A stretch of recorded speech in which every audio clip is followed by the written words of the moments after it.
জন্য আমি ঢাকা মহানগরের দক্ষিণের পক্ষ থেকে ওয়াদা করছি এবং যতগুলো প্রোগ্রাম আসবে সমস্ত প্রোগ্রামে ইনশাআল্লাহ আমরা সদা সর্বদা স্বতঃস্ফূর্তভাবে অংশগ্রহণ করব।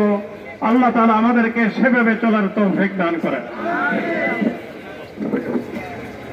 সামনে উপস্থিতি এবং সভাপতির বক্তব্য রাখার জামিয়াতে উলামা ইসলাম বাংলাদেশের অন্যতম সহ সভাপতি এদেশের অধিকার আদায়ের আন্দোলনের আপোষহীন নেতা জননেতা শেখুল হাদিস মাওলানা আব্দুর রব ইউসুফী।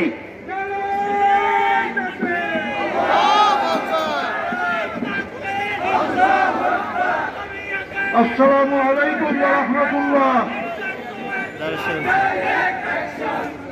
নাহমাদুল্লাহ ওয়া নাস্তাঈনুহু ওয়া নুসাল্লি আলা রাসূলিহিল কারীম।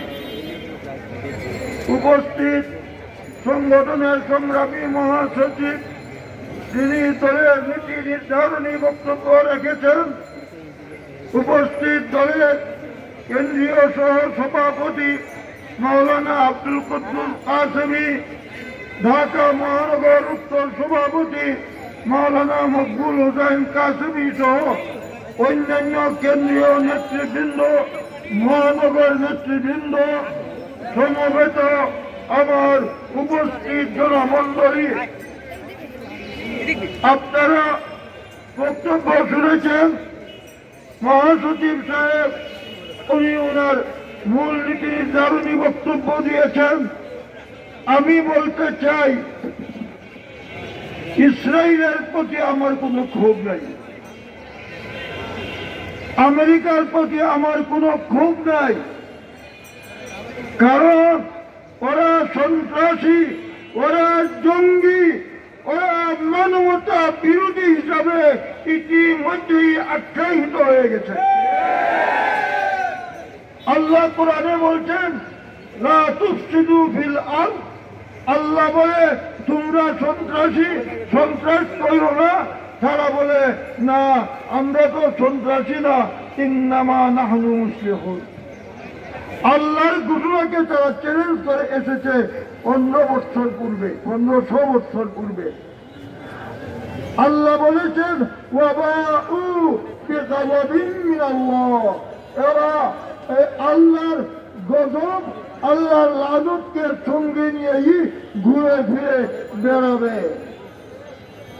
এই অবস্থায় তাদের চলছে।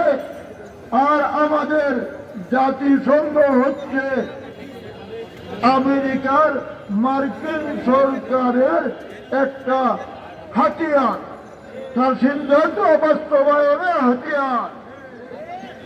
তাই এদের কাছ থেকে চাওয়ার কিছু নাই। আমরা আহ্বান করব আমাদের মুসলিম রাষ্ট্রগুলির প্রতি। রাসূল সাল্লাল্লাহু আলাইহি ওয়াসাল্লাম বদর প্রান্তরে যখন দেখলেন মাত্র আমাদের 313 জন নিরস্ত্র লোক আর ওইদিকে 1000 সশস্ত্র লোক, তখন অস্ত্র আর ক্ষমতার দিকে না তাকিয়ে মূল ক্ষমতার মালিকের সামনে সিজদায় লুটে পড়লেন। এই সিজদার বিনিময়ে আল্লাহ তাআলা সেই বদর প্রান্তরে মুসলমানদেরকে বিজয় দান করেছিলেন। আজকে আমাদের সৌদি আরব, মিশর, ইরান, তুরস্ক, পাকিস্তান এইগুলি দ্রুত একত্র বসে আমাদের যা আছে এই সব কিছু নিয়ে আমরা আগে সবাই কাবার সামনে সিজদায় লুটে পড়ব। ও কাবার মালিক, ও মসজিদে আকসার মালিক, আজ সেখানে মুসলমানরা ধ্বংস হচ্ছে, মুসলমানদের অস্তিত্ব বিনষ্ট হয়ে যাচ্ছে। তুমি কি চাও না, নবীর ভাষায় বলতে হবে, তুমি কি চাও না আজকের পরে মুসলমানরা বেঁচে থাকুক? আল্লাহর কাছে কান্না করে একসাথে সবাই মিলে এদের উপরে আক্রমণ চালাতে হবে। পাকিস্তানের পরমাণু অস্ত্র সম্পর্কে